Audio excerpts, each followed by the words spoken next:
Many people go to church every Sunday and do their best to live good Christian lives. They may not be perfect, but they honestly try to serve God as best they can and do their best to please God.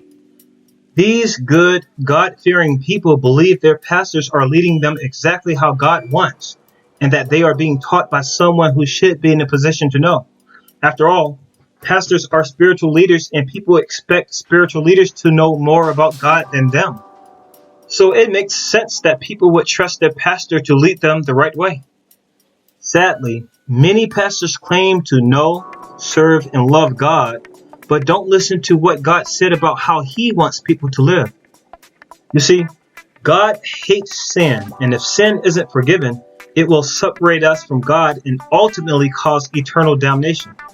The Bible defines sin as disobedience to God's laws and commandments. So if God said to do something and you don't do it, then it's sin. If God says not to do something and you do it anyway, then that's sin. Sin is you not obeying God. Throughout the entire Bible, both Old and New Testaments, God said He wants people to keep His commandments. And if you love Him, you will keep His commandments. It's throughout the entire Bible. If you read the Bible, you cannot miss this concept. You could fall asleep 30 times as you read the Bible and you would still not miss this concept. It's very important to God. That's why He repeated it so much.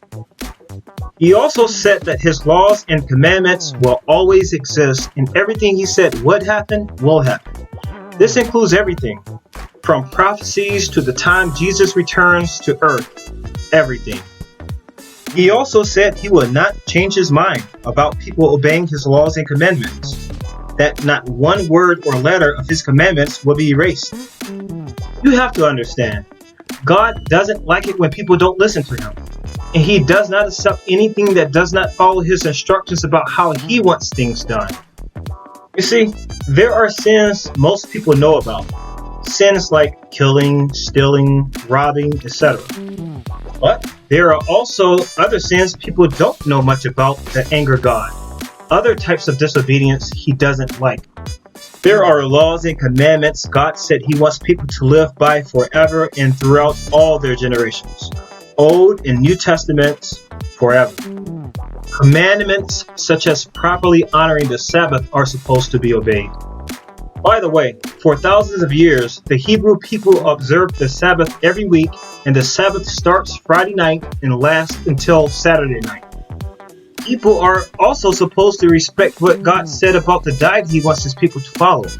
There are certain foods God said He does not want His people to eat as a sign they belong to Him and are truly His people who love Him. Unfortunately, a lot of people are told by their pastors they can ignore what God said, eat whatever they want, and just make sure they pray over it. Just make sure they thank God for blessing them with the food He gave them. This is the opposite of how God said He wants things done. If you want to know more about the diet God said He wants us to keep, as well as other things we are supposed to be doing, please click on the video above about avoiding sin. This is too important to ignore. And unfortunately, you probably won't hear this message in church. It's time to get things right with God, to take your spiritual life to a higher level, and serve Him how He said He wants you to serve Him. But what do you think? Do you think there are some things pastors aren't telling people?